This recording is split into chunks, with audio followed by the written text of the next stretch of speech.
กน้องแท้เจ้าบอกแค่สายตาของอายคิดหอดน้องยามใดอายอยากไปถามข่าว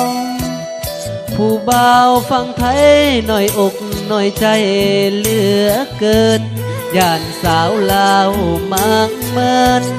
ย่านห่างเหินความสัมพันธ์ฮอดวันจันทร์วันพฤหัสกะใครแน่อายนี่ใจลายแท้พี่น้องมาแวะถามข่าวผู้สาวน้องบกอย่าทำให้อายตกใจอายผู้อยู่ฝั่งไทยมันหน่อยใจสิเป็นบ้าปวงลืมแล้วบ่ตอนเฮาไปกมกาพระเจ้าสิโคตรตะบูนยังจำได้อยู่ผู้มือนัดหมายอายจะไปตามคำน้องสั่งบ่ให้น้องนั้นผิดหวังจะไปขอนางเมื่อบุญเดือนสามเดือนสามเพ็ญ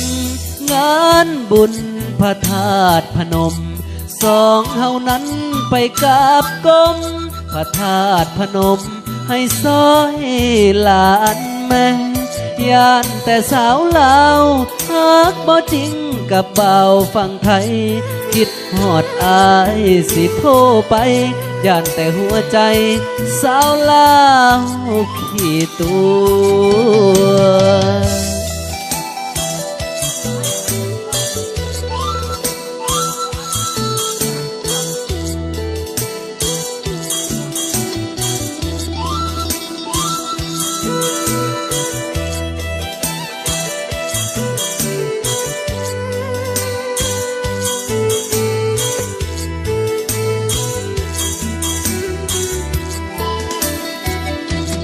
ลืมแล้วบ่ตอนเฮาไปกมกาพระเจ้าสิโคตรตะบูดยังจำได้อยู่ผู้มือนัดหมายอายจะไปตามคำน้องสั่งบ่ให้น้องนั้นผิดหวังจะไปขอนางเมื่อบุญเดือนสามเดือนสามเพ็ญ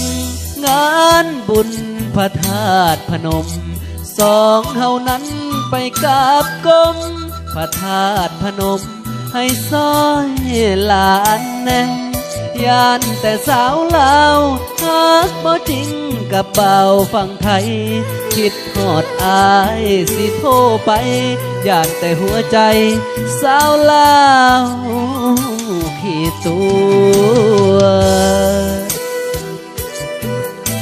สุขสวัสดีแขกทานผู้มีเกียรติเนาะทั้งอาจารย์จุ้ยพนอทีมายามจากบ้านนอกคอกนาเนาะจากบ้านนับรู้ไม่เพิ่นว่าอิ